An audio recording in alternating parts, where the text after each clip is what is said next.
Hoy voy a contarte la historia de Patricia Armendáriz, una de las mujeres tiburones de Shark Tank México, quien al inicio de su vida tuvo una dura batalla contra la pobreza y la escasez, al grado en el que se vio obligada a acudir a la escuela descalza. Y yo iba a un colegio descalza. Pero los consejos de sus padres, que si bien eran personas de bajos recursos, nunca le limitaron su mentalidad. Al contrario, la impulsaron siempre a que tratara de ser una persona con expectativas altas. Vas a ganar muchísimo conmigo, no te la vas a acabar. Y lo logró de tal manera que incluso llegó a codearse con hombres de muy alto rango en la política y en el sector financiero mundial. ¿Qué quisieras tomar, mi rey? Todo ese conocimiento y su empatía con las personas de pocos recursos le llevaron a formar una de las financieras más rentables de México. Por supuesto. La cual tiene como objetivo principal apoyar a los pequeños empresarios del país. Te hablo de su empresa Financiera Sustentable. El inicio de la historia de Patricia Armendáriz nos sitúa en una comunidad rural de 25,000 habitantes, en Comitán, Chiapas. En este lugar había una gran escasez económica para prácticamente toda la población. Patricia ha comentado en entrevistas que la mayoría de las familias vivían al día y con recursos muy limitados, al grado en el que 90% de los niños de la comunidad acudían a la escuela descalzos, incluida ella misma. Pero Patricia explica que aunque su propia familia también era de bajos recursos, cuando menos sí podían comprarle zapatos. Pero ella no acudía a la escuela con ellos y siempre antes de salir a su escuela los escondía detrás de la puerta de su casa. Aunque no lo explica como tal, es obvio que lo que estaba tratando de hacer era no hacer sentir menos a los demás niños que desafortunadamente no contaban con un par de zapatos. Pero como suele pasar, nunca faltaron las burlas por parte de compañeras que tenían una mejor situación económica. Patricia habla de que en alguna ocasión las niñas que se autonombraban líderes le llegaron a mencionar que si quería pertenecer a su grupo, debía de sentarse en un helado para demostrar su deseo de pertenencia, algo verdaderamente degradante. Lo peor es que en una reunión casi 60 años después, aquellas niñas convertidas hoy en mujeres mayores seguían recordando cómo es que trataban a aquella niña, pero no recordaban bien quién era. En ese momento Patricia alza la mano y les dice que esa niña a la que hacían sentir mal era ella, y les confiesa que gracias a ese momento en el que la intentaron hacer sentir menos, se propuso que jamás iba a permitir que alguien se burlara de ella de esa manera.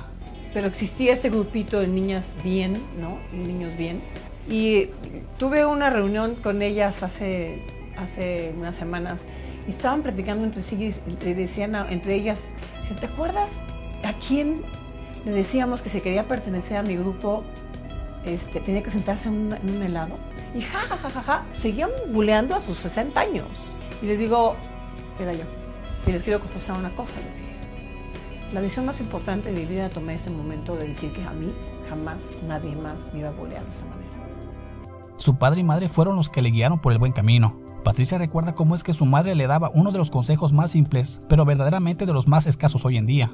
Pues cuando Patricia Armendáriz recibía burlas por las pocas niñas que sí tenían más recursos económicos, su mamá le decía que no hiciera caso, pues ella, si bien no tenía dinero, contaba con algo más importante, la educación, y le hacía ver que el ser educada, compasiva y noble le daba más valor e importancia que las demás. Su padre fue quien le formó la parte más fuerte en su carácter, y no porque fuera duro con ella, sino que él fue quien sembró la necesidad de tener expectativas altas en su vida. Pues Patricia cuenta que hubo ocasiones en las que su papá se encontraba conviviendo con amigos y ella por casualidad llegaba. Él la presentaba con sus conocidos como su hijita Patricia Armendáriz, quien iba a ser presidenta de la República. Algo que, si bien no se cumplió, pues Patricia hasta el día de hoy no se ha postulado a una presidencia de la República, más adelante realizaría algo casi equiparable a este puesto público. Patricia continuó sus estudios básicos en su comunidad, pero para estudiar la preparatoria se vio obligada a trasladarse a San Cristóbal de las Casas, lugar en donde pudo culminar sus estudios de nivel medio superior. A los 16 años se tuvo que trasladar a la Ciudad de México para ahí poder estudiar la carrera de actuario matemático en la UNAM. Según Patricia, en aquel entonces esta era una de las licenciaturas más difíciles y complejas. Justamente era lo que ella deseaba, cursar la carrera que tuviera mayor dificultad para demostrar a todos que podía ser capaz de terminar una carrera que para la gran mayoría era muy difícil. Pero Patricia narra que al inicio las cosas no fueron fácil, pues tuvo que batallar con el dolor de cabeza de la mayoría, las matemáticas. Pero una de las motivaciones que le hicieron continuar fueron las palabras de su padre, quien de verdad creía que su hija aspiraba a ser alguien muy importante, así que no podía defraudarlo. De esta manera y con gran esfuerzo, Patricia a los 20 años de edad culmina su licenciatura en actuaría. Al poco tiempo y teniendo todavía 20 años, ingresó a la que en aquel entonces se llamaba Secretaría de Programación y Presupuestos, para continuar proponiendo mejoras en las comunidades rurales. Patricia continuó preparándose académicamente. A sus 23 años recibió una beca para estudiar la maestría en Desarrollo Económico en Cambridge, Inglaterra, y posteriormente a sus 27 años, ya estando casada y con 2 hijas, en Nueva York obtuvo el grado de doctor en Economía con especialización en empleo por la Universidad de Columbia.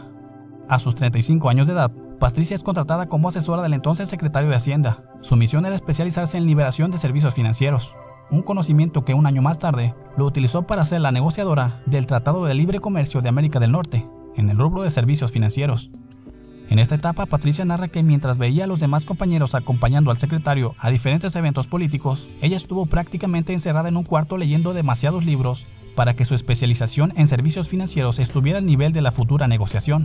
Así que pasados los 12 meses y siendo el año de 1991, tocan la puerta del cuarto en el que Patricia se encontraba estudiando y repentinamente le avisan que tiene una cita urgente en Palacio Nacional para un evento de gran importancia. Cuando llega al lugar sin saber de qué trataba el evento, abre la puerta y se da cuenta de que se encontraban diferentes personalidades de entidades bancarias extranjeras, y también estaba presente el presidente de México de esa época. Había llegado la hora de demostrar todo el conocimiento adquirido durante ese extenuante año de estudio, pues la negociación del Tratado de Libre Comercio se había puesto en marcha. Al final, Patricia Armendáriz negoció con gran estrategia la postura de México ante los países participantes de este tratado.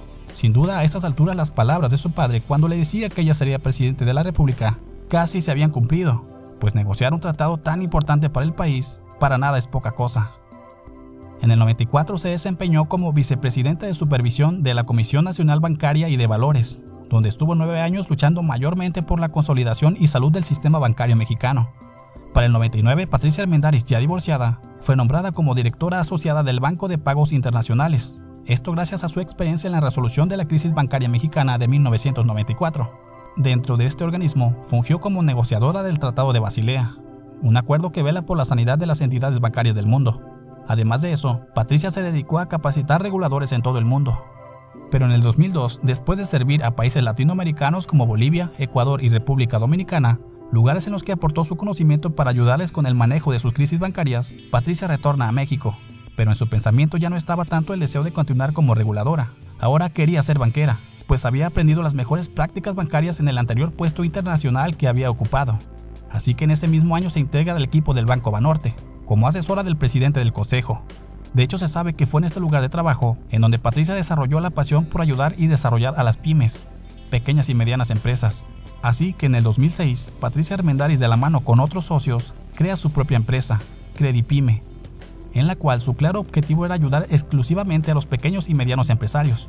Las cosas iban bien en esta empresa hasta que ciertas situaciones en las que Patricia no estuvo de acuerdo le obligan a dejar esta organización para crear su propio camino.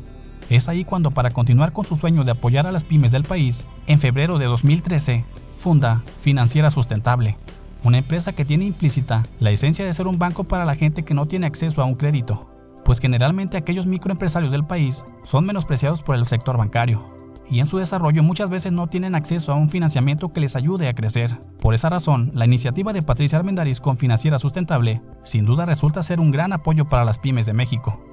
Actualmente Patricia cuenta con su propio canal de YouTube, en donde brinda consejos y de alguna manera hasta mentoría a emprendedores. Hola, soy Patricia Armendáriz. Soy doctora en Economía por la Universidad de Columbia, con especialidad en empleo, y mi especialidad profesional ha sido entender y apoyar a la base de la pirámide mexicana, especialmente las pymes como tú. Además de que tiene en su canal ya varias e interesantes entrevistas a otros tiburones, como Arturo Elías Ayub. Artur, ¡hola! ¡Finalmente! ¿Cómo estás, mi queridísimo tiburón precioso, adorado? Verte, mi Pat, ¿cómo estás? Rodrigo Herrera. ¡Hola! ¡Hola, Pati! ¿Cómo estás, Rodrigo? Muy bien, ¿y tú? Y Marcus Dantus. Te estoy esperando. Aquí estás, mi Marcus adorado. Te dejaste más la barba.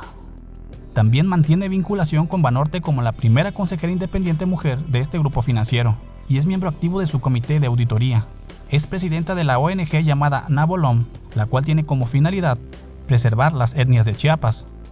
Funge también como directora de Financiera Sustentable y sigue participando en el programa de Shark Tank México, incluida la nueva temporada 2020. Esta fue la historia de Patricia Armendáriz, una mujer que afrontó la escasez desde su niñez, pero no se detuvo hasta lograr ser hoy en día una de las mujeres mexicanas más exitosas e influyentes en el mundo del emprendimiento y la sustentabilidad social. Pues hasta aquí la historia de Patricia Armendáriz.